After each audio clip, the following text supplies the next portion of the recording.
Emoções. Ouspensky. Além do emocional, as emoções negativas afetam todos os outros centros. Os centros estão ligados de tal modo que não podemos ter uma emoção negativa forte ou violenta. E com a ajuda da identificação, elas se tornam fortes sem afetar todos os centros.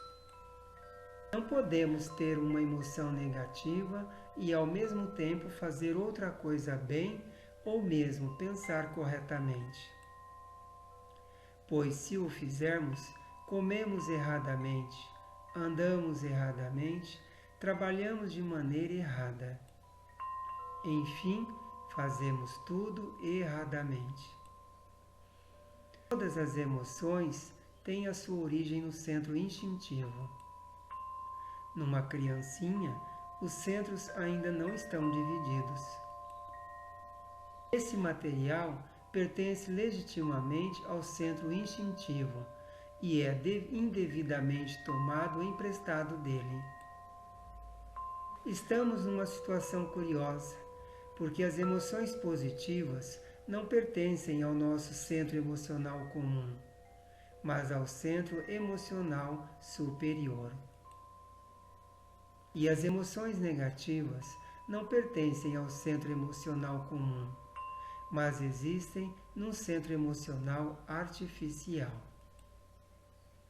O centro emocional toma emprestado o material do centro instintivo e com parte negativa do centro instintivo e a ajuda da imaginação e da identificação cria emoções negativas. Devemos compreender que enquanto existirem as emoções negativas, nenhum desenvolvimento será possível. Porque o desenvolvimento significa o desenvolvimento de tudo que há no homem. As emoções negativas não podem se desenvolver, pois se pudessem, seria desastroso. Aqui não se trata de destruí-las, mas observá-las. O melhor método para controlar as emoções negativas é aprender a não expressá-las. Assim, devemos primeiro lutar contra a sua expressão e, em segundo lugar, reconhecer tais emoções com as quais percebemos-nos identificados.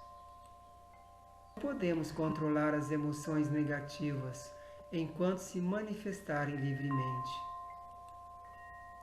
Uma vez que a não expressão das emoções negativas e a luta contra elas são práticas distintas. Se expressarmos indiscriminadamente tais emoções negativas, estamos em poder delas e assim não podemos fazer nada de imediato. Quando aprendemos a não expressá-las, precisamos ser ao menos conscientes da identificação. É criar uma atitude correta, lembrando-nos de nós mesmos. Mas existe uma diferença. A emoção é uma coisa, a expressão é outra. Não podemos lutar contra elas sem alguma ajuda, pois muitas pessoas o tentaram. Quando cientes de que podemos renunciar a elas, estas deixam de dominar-nos. A atitude correta é mais do que não identificar. Significa pensar corretamente sobre um assunto específico.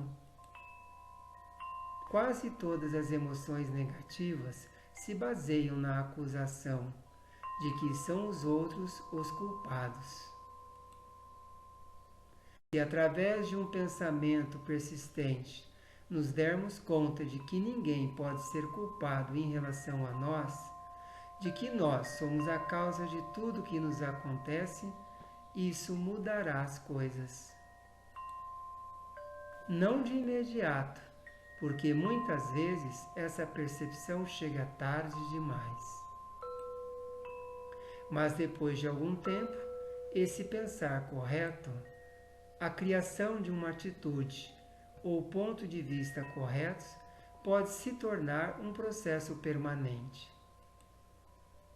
E justamente por ser permanente, esse processo de pensamento correto tem um poder sobre as emoções negativas. Surpreendendo-as no início, tendem a esmaecer com o tempo, quando observadas.